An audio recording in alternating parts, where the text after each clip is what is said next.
If you've ever bought a bottle of Aquarium pH up or pH down, you have probably been sold a solution to a problem you don't have. You see, fish keepers spend millions every year trying to raise or lower their pH when beginners should really just be told to leave it alone. And here's the really interesting part. These products don't usually solve the reason that your pH is changing in the first place. So before you spend another penny on pH up or pH down, let's take a look at what these products actually do and why they don't often work in the long term, saving you time, frustration, and a lot of money. Okay, so to understand how these products sort of work, you need to understand quite a bit about water chemistry. We got pH, KH, and the carbon cycle. You could also put into there KW. If you don't know what that is, we can touch that just really quickly. But we've gone through pH and KH in much more detail in other videos. They're not easy for me to explain, for you to understand fully, but those videos are there. They're quite long, but it's a good understanding.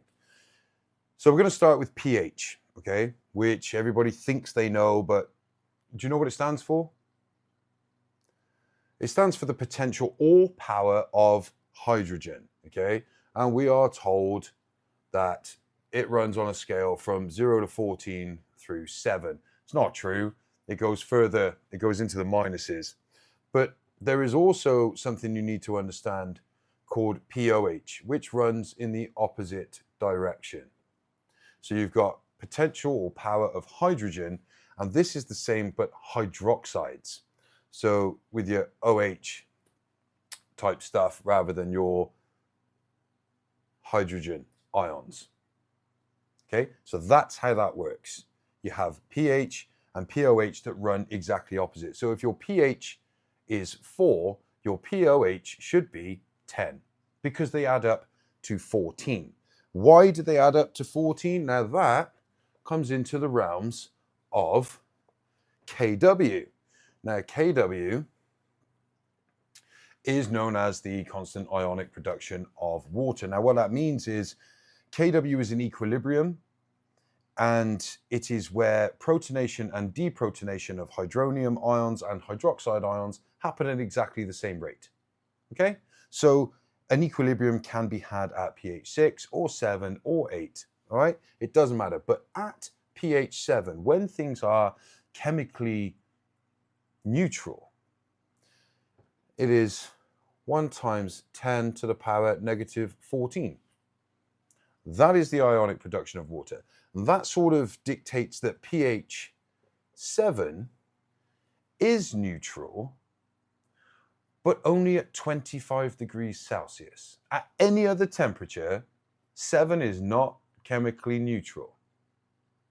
And that is why on a good test kit, on your scale from 0 to 14, not 10, 14, where they've got 7, that won't say neutral there. It will have a small band of neutral because it can be lower or higher. I think, off the top of my head, 35 degrees Celsius is 6.85. That's chemically neutral. Don't quote me on that. That is just off the top of my head. But it's just one of those things about water chemistry that you kind of need to know. KW is explained properly in one of those 2 videos. I can't remember exactly what. We go through all the maths and you can see exactly why it is what it is. Now, potential of hydrogen. The more hydrogen ions you have in your aqueous solution, your water, your tank, the lower the pH number is. Okay, so you will have a lot of these for a pH of 2. Not so many, you might have a pH of 4. That's just how it works. The more hydrogen you have, the lower the pH is. Now, you will hear me say hydronium ions and hydrogen ions kind of interchangeably. That's because hydrogen ions don't really exist in aqueous solutions. They react with the H2O almost immediately and become hydronium ions, but I will still use this symbol when we are talking about it. It's just sort of accepted that that is the shorthand for it, but if I just do that, you can't get confused between the two. So POH is the more hydroxides you have, the higher your pH will read, but it's the lower your pOH would read because they work opposite. Okay? So the more hydroxides you have, the higher your pH can read. Adding hydroxides to a solution can raise the pH without affecting the KH initially, but quite often actually does affect the KH down the line because of the way the chemistry works. Okay, so now that we've had a brief introduction to these, we're going to get our carbonate hardness. We'll come into the carbon cycle. If you're not aware of what the carbon cycle is, it is the different species of carbon. So we're going to start with CO2, which would be a gas. Okay, can you even see that? No, you can't. I'm a terrible teacher. And then you have CO2 in an aqueous form, okay?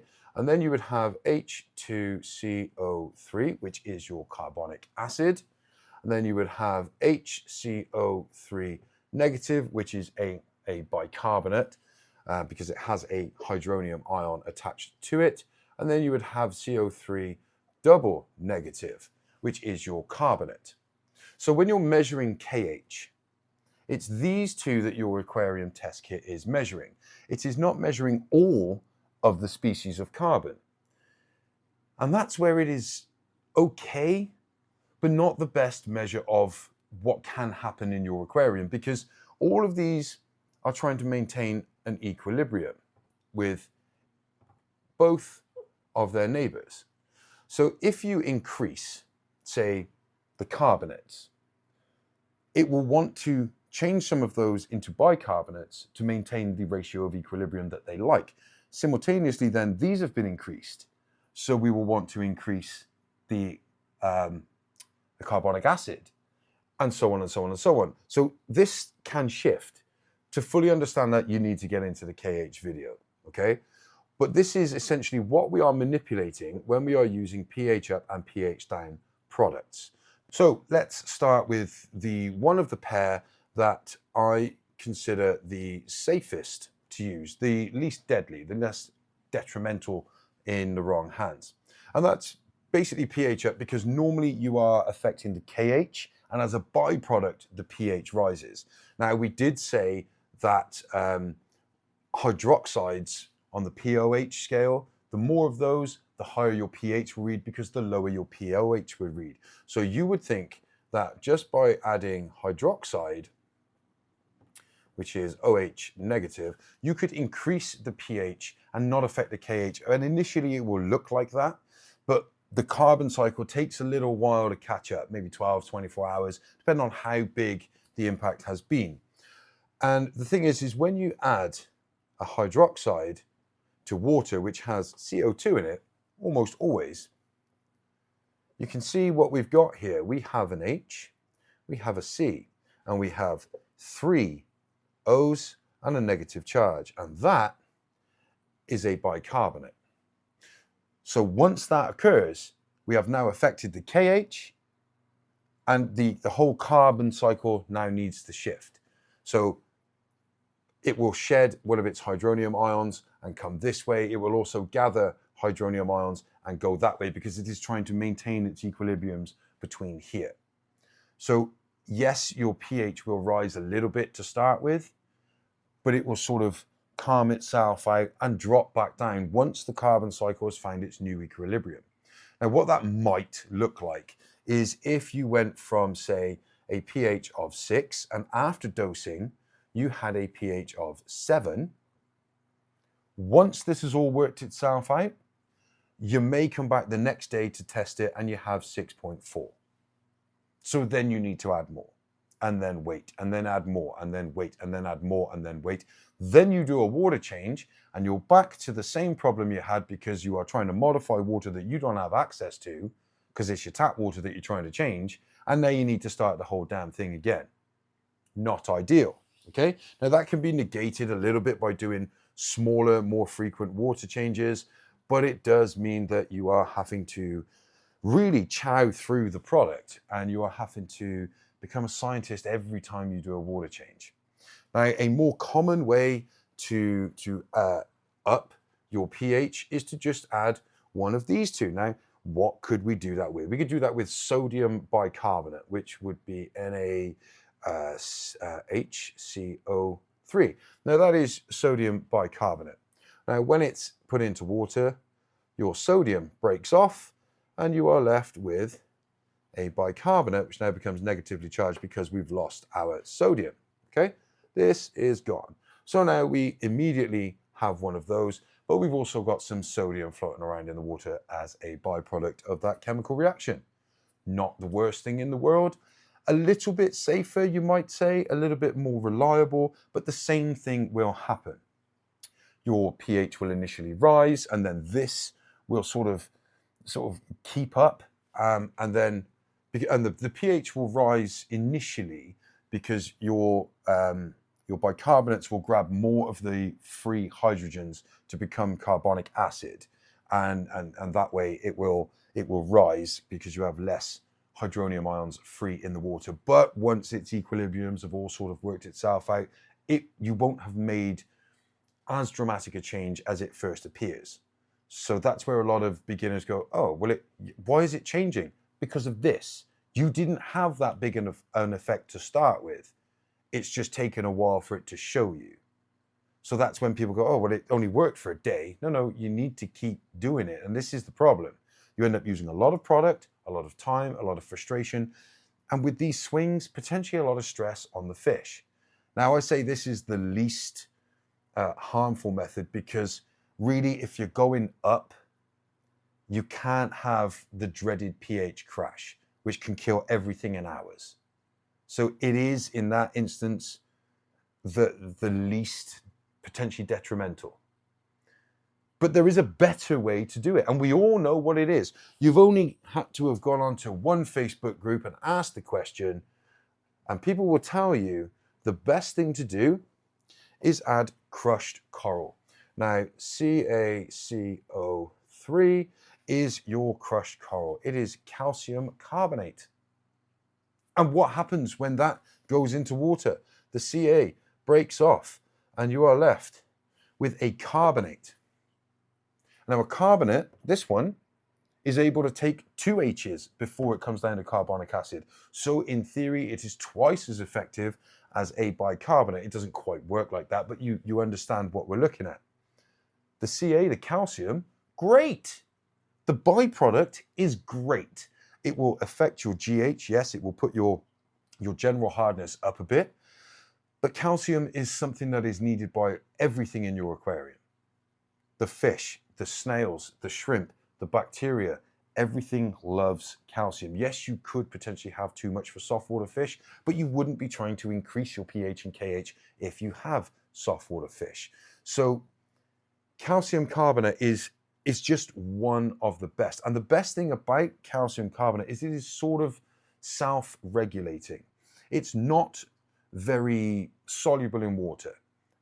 You normally get it in like aragonite. That's normally how it's sold to you, but crushed coral as well. So this, unlike the others, doesn't immediately go in there and just go, oh, this is what I need to do, because it isn't just like a raw chemical that is easily soluble. These easily soluble things just break apart and become what they're destined to become. This takes its time. This will not break apart. It will not become soluble in water unless there are enough acids present. So if you add a ton of this, you're not going to get a huge pH spike and your KH is going to go through the roof. It doesn't work like that. You need the acids that would be dragging your pH down to below where you want it to be present for this to even spring into effect. Think of it as the reserve firefighter. He's there if you need him, but he's not, super keen to keep his job. He's not secretly going around lighting fires just to prove that he's needed. It's just call me when you need me. And he's really chill. So if you're trying to up your pH and your KH, it's a bit of a longer game, but this is the most stable way and almost the most foolproof way. And I almost guarantee you it's the cheapest way. So forget your pH ups. Stick with what the old timer said. Not me. The guy down your guppy club. Right, let's look at the evil twin in pH down. Now, obviously, we understood pH and KH earlier. The objective of pH down is to release as many hydronium, hydrogen ions into the water as possible. Now, what might that look like? You will probably find, if you have a look on the packets, phosphoric acid. It is one of the most commonly used sort of compounds in trying to achieve this. Now, H3PO4 is phosphoric acid. And that's supposed to be a big O, though. I do that all the time with the O's. You'll notice with CO2. Yeah, like there. All the time. I can't help it. So this is your phosphoric acid. Now, when this comes into the water, it is pretty highly soluble. So what do we get? We get a bunch of hydrogen or hydronium ions. There's 3 because there was 3. This is broken off. And then we're left with this, phosphorus.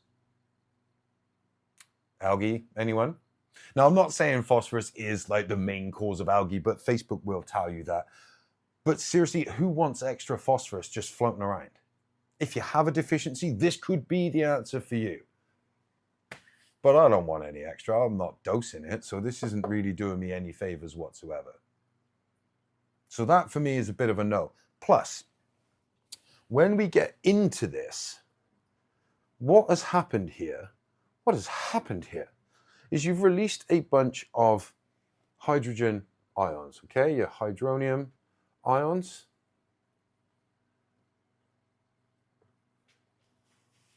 Now, your carbon, your carbonates and your bicarbonates, they're doing their best, okay, to soak this up. But like with the pH up, it takes a bit of time. So you've added this and you've taken yourself, let's go for 7.5, okay? That was your starting pH. You've added this and it's taken you to the 6 that you wanted. However, along have come your carbonates and your bicarbonates, and they have neutralized, consumed, eaten, eroded, whatever you want to call it. Some of those. You come back the next day and it's reading 6.8. You think, oh, the hell? This hasn't worked.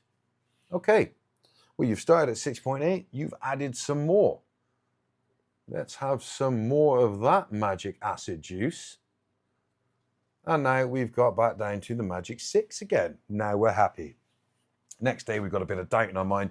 We come back and we check, oh, 6.5. Meanwhile, your fish are not enjoying this because the jumps between these, because they're logarithmic, is awful. So a jump between 7 and 6, just 7.0 to 6.0, is 10 times more acidic. And with it being logarithmic, if you had gone from 7 to 5, that is 100 times more acidic. So can you imagine if you had gone from 8 to 6 or 7 to 5 or anywhere really like that with a 2-number drop? That fish has gone to, from what it knew, to 100 times more acidic and then back to only 10 times more acidic in the space of 24 hours. Now that's enough to mess anybody up. I mean, that sounds like the stag do from hell. It must really mess with them. But anyway, along you come and you drop it again to this. Maybe it settles there for a little bit. But what you've been doing as you've been doing this is using up these. So your KH, let's use a different pen. Let's say your KH, and these are just numbers plucked out of the air, okay? Let's say your KH was 10. Fine, you went and used up some of that by neutralizing these to get it back up to here. That's what it did. Then it went to 7, and now it's gone to 4. KH of 4 is okay. It's not too bad. But what you also have to take into consideration is what is happening inside your tank. Every time your fish go to the bathroom, the bogwood that's breaking down, every time you feed or overfeed, or maybe you're feeding frozen foods, which break down into more nitrate than anything else. That's all producing these acids. and it's reducing your KH even further. And because you have lowered your KH already, the longer you go between the water changes, the more risk you have of a crash. The most common problem you find is beginners get frustrated. Oh, it didn't work yesterday. I'm adding more. And more is not better because you've already reduced your KH by a substantial amount. You go and add more, you're going to drop it even more. So maybe it drops to 5.5 and you think, okay, now when it jumps back up, it'll only jump back up to 6. But overnight, it turns out that maybe you fed heavy, whatever. Your KH has hit 1. But this is now at 5.8. It's not going to take much for that to hit 0 and this number to plummet. It's just going to plummet. And this is why pH down is, it's a hard game. I mean, I used to keep and breed epistogrammas and used to keep them in KH 0, and trying to maintain that pH at around 5 is very, very difficult. It's stressful. I tried it at slightly higher KHs, KH of 2, but the eggs never seemed to hatch. They were Panduros. If anybody's got any advice on, I mean, I don't breed them anymore, I have no interest, but I couldn't get the eggs to hatch at any KH. And short of removing them and putting them into 0 KH water, which is potentially something I should have done, but I didn't. I wasn't that fussed on it, really. It's a challenge, and I don't recommend it. It's definitely not something I would do. Now, unfortunately,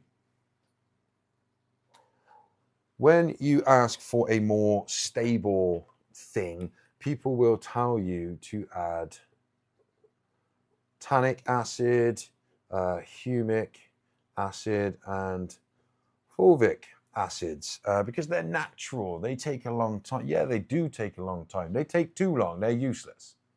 Like, if you have a very low KH and you're looking for a black water aquarium and you're going to add several hundred leaves to these setups, it's not really going to affect your pH.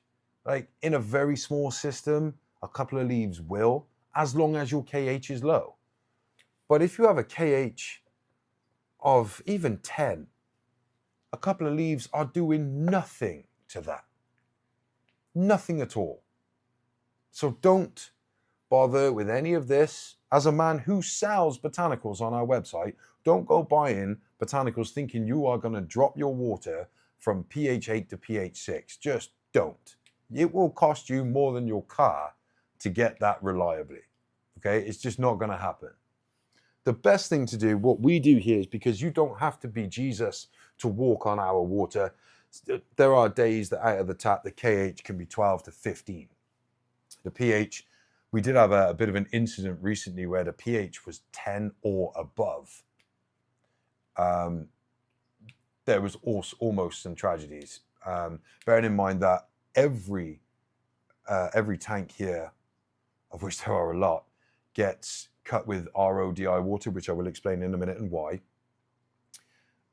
We still had a pH spike and some deaths from it.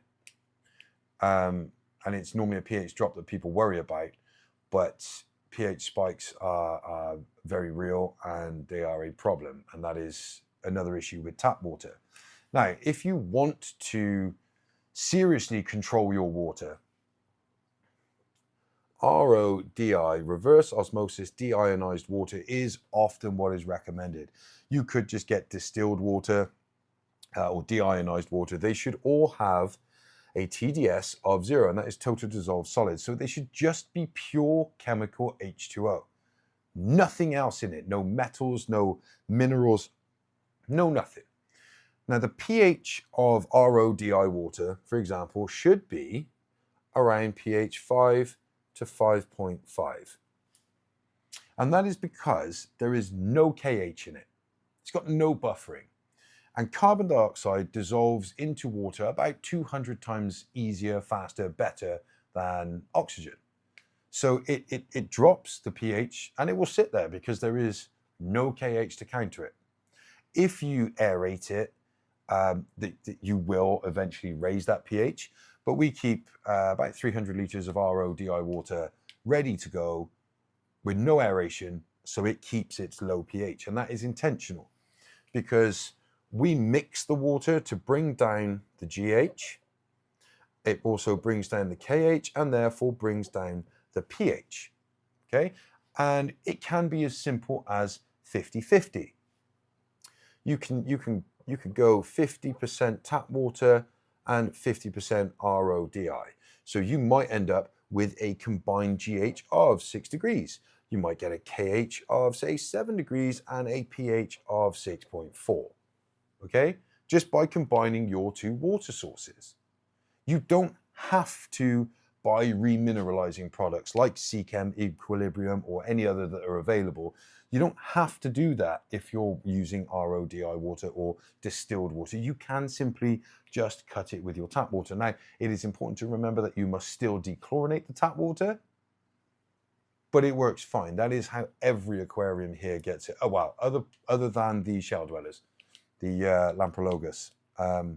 Yeah, they don't get any RO water put in there. They are at the mercy of whatever comes out of the tap. But yes, this is what I would recommend. I would recommend just cutting it with 0 TDS water. Now, it sounds very simple and straightforward, but it is expensive initially. Or if you were to buy an RODI water system, okay, and basically what that does is it passes water through a series of chambers and membranes before it comes out. So your water will go into something like a pre-filter, which will take out small sediment. Then it will go into a carbon block, which will handle chlorine, not necessarily chloramines. And then it will go up into the reverse osmosis, which is a very, very fine filter under pressure, come out of there and then go into a resin chamber, which will take out just the final little chemical traces that this stuff couldn't get rid of. And then you will get your water to put in your fish tank. But you will also, off this one, get a massive amount of wastewater. And I mean a huge amount of wastewater. This is usually 75% of the water that went in. Ours is currently set up, I've modified the resistance so that it's 50-50, 1-to-1. For every 2 liters that goes in, I get 1 liter of usable RO water and 1 liter of wastewater. I do that knowing that I will chew through and use up the RO membranes faster. So it's a trade-off. You know, you have to pay for the membranes, or do you wait forever for your water and pay more because there's more wastewater going out? Now, it's an expensive setup. They generally come between 50 to 1,000 gallons per day. And I believe that's US gallons, which is, I don't know, it's not even 4 liters. And that sounds a lot, 50 gallons a day, but you do not want that water running for 24 hours a day, especially if you don't have high enough pressure and you've had to buy a pump to make it more efficient, because those pumps generally aren't meant to run for more than about 2 hours. So 50 gallons a day takes a hell of a long time, like a hell of a long time, to produce any meaningful amount of water. So you are going to want to try and store it rather than make it on demand. Otherwise, it will take you all day to do a water change on a 100-liter aquarium. It's just not worth it. So you add that, the time it takes, to the cost of this, and then the cost of the water. RODI water at home may not be right for you, especially if you've only got 1 or 2 aquariums. What you can do, though, is just buy it. You can buy RO water from any good fish shop. You can even actually have RO water delivered to your house now. There are services that will do that. I think there's even like remote points where you can just go and pay with your card and it will just come out of the ground. Much like the milkshakes, that you could just turn up at a shed and have a milkshake of whatever flavor you want, even though there's no staff. I love those places. But yes, if you're going to try and raise your pH, it is much safer and easier and cheaper to use crushed coral. if you are trying to lower your pH, I promise you, the safest way to do it is with 0 TDS water. What that looks like for you, distilled, deionized, reverse osmosis, whatever. So yeah, don't waste your money on those products. That's why. It's because this will just always fight you all the way. That's what this is for. This is actually your friend. It's just, it seems that if you have high KH and high pH, you like softwater fish. If you've got RO water out of the tap, you like guppies. It's called Sod's Law, and I'm sure it's a real thing. I hope that kind of makes sense. You can go into those products as deep as you like. There are different ingredients from different companies, and yet you could get into other maybe hydroxides that would have beneficial trade-offs, or other carbonates. And this, I mean, this is changing all of the time. So if you add more CO2, then this will go up, this will go down, and this will go down. But then eventually it will all change. So if you add more CO2, like these planted tank people, okay, you will lower your pH. That's why they have those pH drop checkers. If you turn off the CO2, what happens is the excess CO2 gases off, and these species change back to what they were, because they want to maintain an equilibrium. So if we don't have as much of this, then this wants to give up some of these to replace this, this wants to give up some of this to replace this, and this wants to give up some of this to replace that. It all works backwards and forwards. So if you pump in so much CO2 that your pH goes from 7 to 5, say, stop pumping in the CO2, allow it to gas off, and it will return to 7. As long as your KH hasn't actually changed, because it's still there. It's just in a different makeup, it's a different species. As soon as you lose 2 of these, this is a carbonate again. It's not useless, it's not stuck like that forever. So it's all reversible. That's why they are equilibriums. These are reversible interactions. Same as when this can combine back with calcium and leave the aquarium as hard water stains. You know, that stuff, the hard water marks around the rim, is calcium carbonate precipitating out. And that has changed your equilibrium on its own. So these have had to give up hydrogen ions to become more of these, because these have left the system. So it's changing all of the time. Nothing is final. And that's why these sort of temporary measures don't work. You need to change it at source.